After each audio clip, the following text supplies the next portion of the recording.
AEW Fight Forever is 1 week old and we're already getting hit with explosions like this is a deathmatch. They just went ahead and released the trailer for the Stadium Stampede Battle Royale mode, which was leaked about a week ago. Don't play the song. Don't. When was the last time you had a piece of chicken? Well...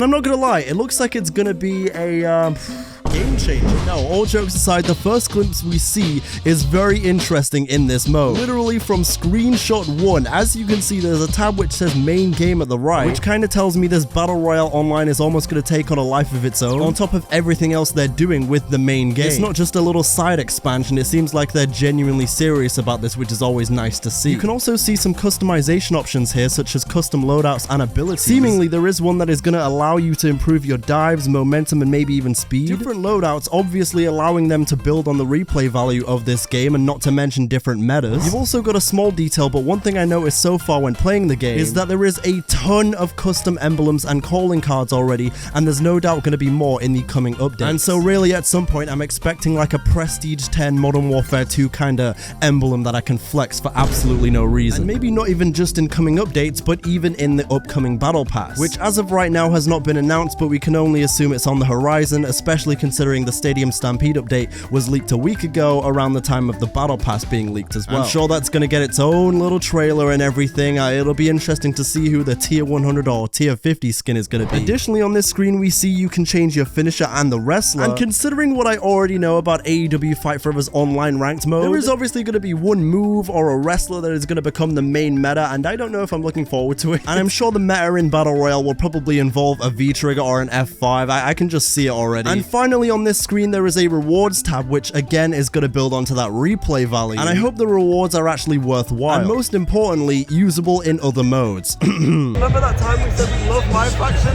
My faction! Yeah, I love my faction. That's my favorite mode.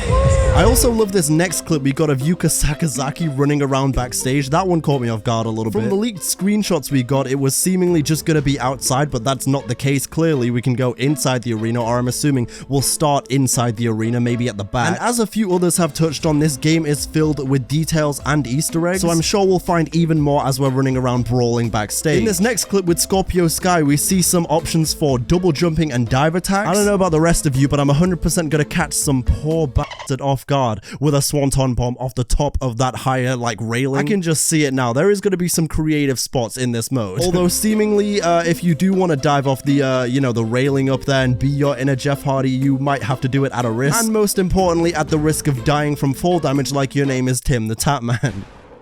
I'm dead. And going back to the double jumping thing, I suppose that's the ability we saw earlier on the main menu. Maybe it's not speed, maybe it's double jumping, which again may set up for some pretty insane clips. I'm excited to see what kind of abilities we have in this mode. In this next clip we see Punk and Omega get demolished by a golf car, which we saw in the leaked screenshot. And we also see Britt Baker about to lock in the lockjaw on Darby Allin. I also gotta say, if there's one thing I love in games, it's chaos, and seeing Yuka run around with a Molotov and Hangman ride in with his horse into a sea of people, that's chaos. We also see Ray Phoenix take out and eliminate a poor brother with all his casino chips falling and his weapon. I'm assuming that's kind of the elimination animation right there. We see Yuka walking the tightrope on the football goal and then getting shot with a bazooka or something, or maybe that's the t-shirt cannon, which we saw like we can see it in the menus, the t-shirt cannon, but I don't think you can get it in game, or at least not in the main game, at least not in a main match. So I'm assuming maybe they were saving that for Battle Royale and that's why we could see it earlier. I don't necessarily know, I'm kind of just speculating, but it seems to be the case, because in all the matches I've played, I have not seen a single t-shirt cannon at all. And for some reason, once again, Yuka Sakazaki is the main character in this trailer because she gets KO'd by Christian Cage and eliminated. So yeah, there you go. There's the trailer. And from literally just 30 seconds, it's looking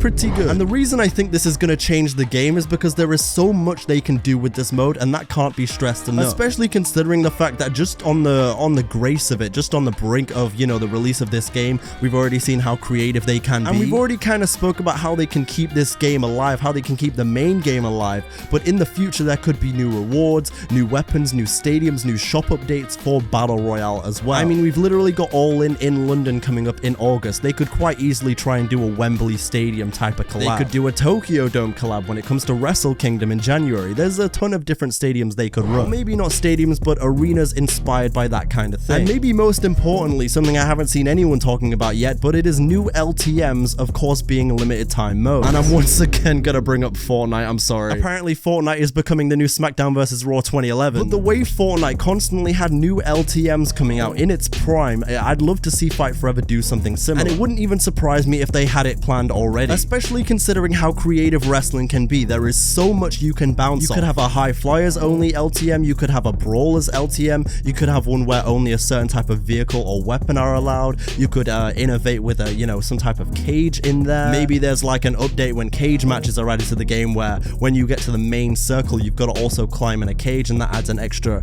degree of difficulty into the mode. Or maybe you can take inspiration from old school Call of Duty and have a bare bones stadium stampede where you don't actually have any perks or weapons or anything. It's literally just brawl to the death and get to the circle and survive. I think the general overall excitement I have with this mode is certainly the replayability and the increased longevity of this game. 2 weeks into the life cycle, I'm still playing and enjoying this game just as much as I was 2 weeks ago. And by the way, for anyone wondering, I'm very close to unlocking all the achievements. The video is almost done. Building on what I said, the game is still incredibly fun, and it's not even remotely got boring yet. And I know it's not going to be for everyone, but it's exciting to know that the main game is still fun, and now we have a whole other project here to check out. And something especially that no wrestling game has ever done before. This is a whole new branch of mode and, you know, game type in these games that is going to be very interesting to see how they run with this innovation and make it their own. Now, of course, there is a negative in all of this. What about the online servers? Are they up to snuff? Are they going to fumble like the competitions do? Well, from what we've seen so far, there are some stability issues with the online, but generally it's not a lost cause at all. From my own personal experience, and that really is the best judge, you know, from my own personal experience that I can go off on, I've been able to play online and generally had less of a headache than when I'm over there on 2K. So I think Battle Royale will be fine overall. Like, I'm sure it'll have its kinks, but, you know, that's fine. They can work on all of them. I'm sure it'll have its issues and people will dog them for that, but at the end of the day, with some constructive criticism, I'm sure they can work out all the kinks,